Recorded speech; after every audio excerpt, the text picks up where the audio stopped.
Praise the Lord. கர்த்தருடைய பரிசுத்த நாமம் மகிமைப்படுவதாக.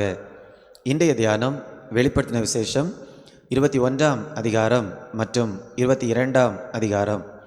இந்த நாள் தியானத்திற்கான தலைப்பு இயேசுவின் இரண்டாம் வருகை. இன்றைக்கி நம்ம தியானிக்கக்கூடிய இந்த அதிகாரங்கள் வேதத்தில் இருக்கக்கூடிய கடைசி சாப்டராக இருக்கிறது. இயேசு அப்போஸ்தலனாகிய யோவானுக்கு அநேக காரியங்களை அவர் வெளிப்படுத்துகிறார். அதைத்தான் வெளிப்படுத்தின விசேஷம் புஸ்தகத்தில் அவர் நமக்கு எழுதி கொடுத்திருக்கிறார். அதுலேயும் இந்த 22ஆம் அதிகாரத்தில் ஆண்டவர் ஒரு சில முக்கியமான காரியங்களை நமக்கு சொல்லியிருக்கிறார். அது என்னவென்றால், ஒரு மிகப்பெரிய நம்பிக்கை, மிகப்பெரிய எதிர்பார்ப்பு. எப்படி நமக்கு ஒரு மிகப்பெரிய நம்பிக்கை கிடைக்கிறது, எப்படி நமக்கு ஒரு எதிர்பார்ப்பு கிடைக்கிறது? 7ஆம் வசனம், 22ஆம் அதிகாரம் 7ஆம் வசனம், இயேசு சொல்லுகிறார், இதோ சீக்கிரமாய் வருகிறேன், இதோ சீக்கிரமாய் வருகிறேன். அப்படி நம் 12ஆம் வசனத்தை கூட வாசிக்கலாம். அதுலேயும் இந்த காரியத்தை திரும்பவுமாக இயேசு சொல்லுகிறார், இதோ சீக்கிரமாய் வருகிறேன். அப்படி நாம் 20ஆம் வசனத்தையும் கூட வாசிக்கலாம். மெய்யாகவே நான் சீக்கிரமாய் வருகிறேன் என்றார். இந்த ஒரே அதிகாரத்தில் 3 முறை இயேசு ஒரே வார்த்தைகளை நமக்கு சொல்லியிருக்கிறார்.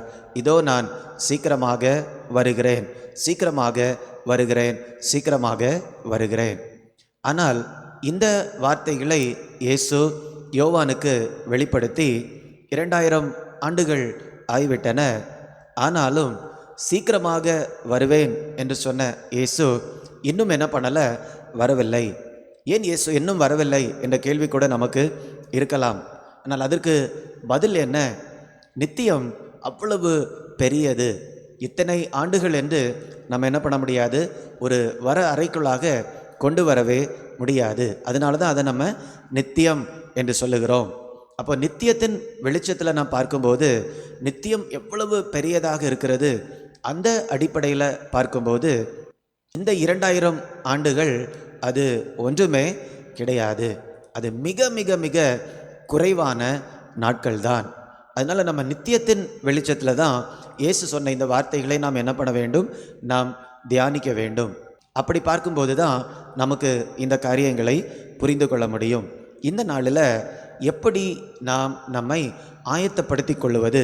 இயேசு 3 தடவை இந்த ஒரே அதிகாரத்தில் சொல்லியிருக்கிறார், நான் திரும்பவுமாக வரப்போகிறேன். இப்போ நாம் எப்படி நம்மை அவரை சந்திப்பதற்கு ஆயத்தப்படுத்தி கொள்ளலாம் என்று சொல்லி இதே அதிகாரத்தில் இயேசு நமக்கு சொல்லியிருக்கக்கூடிய காரியத்திலிருந்து நாம் தியானிக்க போகிறோம்.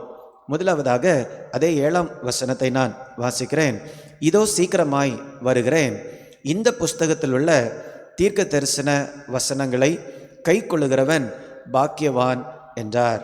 இப்போ சீக்கிரமாய் வருகிறேன் என்று சொல்லிவிட்டு இந்த புஸ்தகத்தில் உள்ள வசனங்களை கை கொள்ளுகிறவன் பாக்கியவான். அப்போ இயேசுடைய வருகைக்கு எப்படி நம்மை ஆயத்தப்படுத்த முடியும்?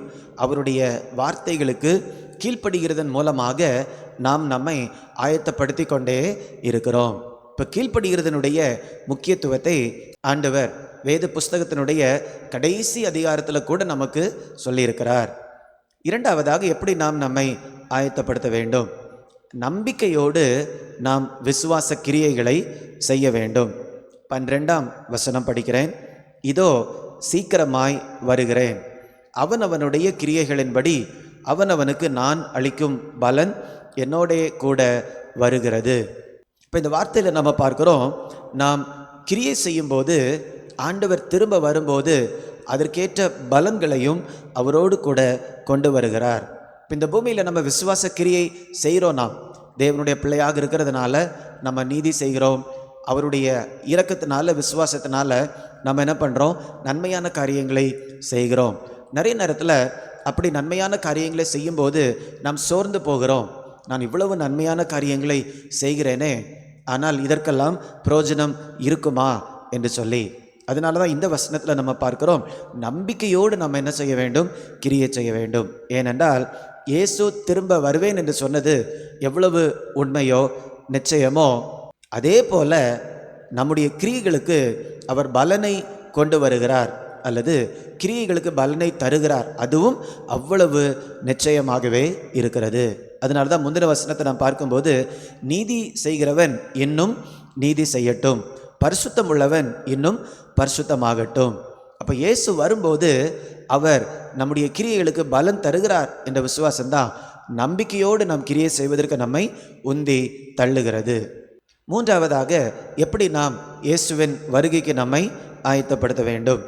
20ஆம் வசனத்தில், மெய்யாகவே நான் சீக்கிரமாய் வருகிறேன், ஆமேன், கர்த்தராகிய இயேசுவே வாரும். இப்போ இந்த வசனத்தில் நாம் பார்க்கும்போது ஒரு மிகப்பெரிய ஒரு எதிர்பார்ப்பு இருக்கிறது. ஆண்டவருடைய வார்த்தை சொல்லுகிறது, மெய்யாகவே நான் வருகிறேன். அடுத்தபடியாக நம்ம பார்க்கிறோம், ஆண்டவரே சீக்கிரமாய் வாரும். இப்போ இயேசுவே நீர் சீக்கிரமாய் வாரும், இயேசுவை சந்திக்க வேண்டும் என்று சொல்லக்கூடிய ஒரு எதிர்பார்ப்பு எப்பொழுதுமே நமக்குள்ளால காணப்பட வேண்டும். ஏன் இப்படிப்பட்ட ஒரு எதிர்பார்ப்பு காணப்பட வேண்டும் என்றால், அவரோடு நாம் ஜீவிக்க வேண்டும் என்று சொல்லக்கூடிய விருப்பம் நமக்கு இருந்து கொண்டே இருக்க வேண்டும். அந்த விருப்பம் நமக்கு எங்கிருந்து வருகிறது என்றால், அவர் நம்மோடே வாழ வேண்டும் என்று விருப்பப்படுகிறார். 21ஆம் அதிகாரம் 3ஆம் வசனத்தை வாசிக்கும்போது, மேலும் பரலோகத்திலிருந்து உண்டான ஒரு பெரும் சத்தத்தை கேட்டேன், அது இதோ மனுஷரிடத்திலே தேவனுடைய வாசஸ்தலம் இருக்கிறது, அவர்களிடத்தில் அவர் வாசமாயிருப்பார், அவர்களும் அவருடைய ஜனங்களாய் இருப்பார்கள், தேவன் தாமே அவர்களோடு கூட இருந்து அவர்களுடைய தேவனாய் இருப்பார். இந்த 3ஆம் வசனம் நமக்கு காண்பிக்கிறது, தேவன் நம்மோடு வாசம் செய்ய வேண்டும் என்று எவ்வளவாக வாஞ்சிக்கிறார் என்று. பரலோகத்தில் தேவதூதர்கள், மூப்பர்கள், 4 ஜீவன்கள் இதெல்லாம் தேவனுடைய சிங்காசனத்திற்கு முன்பதாக நின்று தேவனை துதித்து கொண்டே இருக்கிறார்கள். ஆனால் தேவனுடைய விருப்பம் என்னவென்றால், அவருடைய சாயலில் உருவாக்கப்பட்ட மனிதர்களோடு அவர் என்ன பண்ண வேண்டும்? வாழ வேண்டும். மனுஷரிடத்தில் அவர் வாசமாக இருக்க வேண்டும். அப்போது அவர் நம்மோடு வாசமாக இருப்பதற்கு அவர் விருப்பப்படுகிறார். அதை நாம் தெரிந்து கொள்ளும்போது நமக்குள்ளால ஒரு விருப்பம் ஏற்படுகிறது. அந்த விருப்பம் என்ன? இயேசுவே நீர் வாரும். இந்த ஒரு எதிர்பார்ப்போடு நாம் வாழும்போது உண்மையாகவே இயேசுவின் 2ஆம் வருகைக்கு நம்மை நாம் ஆயத்தப்படுத்தி கொண்டிருப்போம்.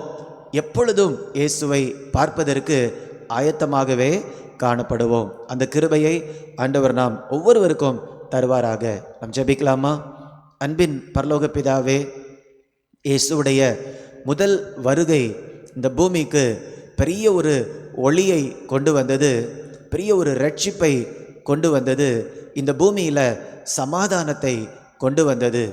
அதே மாதிரி இயேசுவுடைய 2ஆம் வருகை மிகப்பெரிய ஆசீர்வாதத்தை கொண்டு வருகிறது என்று நாங்கள் பார்க்கிறோம் தகப்பனே. அந்த ஒரு விசுவாசத்தோடு, கீழ்ப்படிதலோடு, ஆண்டவரே ஒரு எதிர்பார்ப்போடு இந்த பூமியில் நாங்கள் வாழ ஆண்டவர் கிருபை தரும்படியாய் ஜெபிக்கிறேன் தகப்பனே. எந்த நேரத்திலும் எங்களை ஆயத்த நிலையிலேயே நாங்கள் வைத்து கொள்ள ஆண்டவர் கிருபை தரும்படியாய் ஜெபிக்கிறேன் அப்பா. அப்படி செய்து உம்முடைய நாமத்தை மகிமைப்படுத்தும் மீட்பர் இயேசுவின் மூலம் கேட்கிறேன் நல்ல பிதாவே, ஆமேன், ஆமேன். God bless you. God bless you.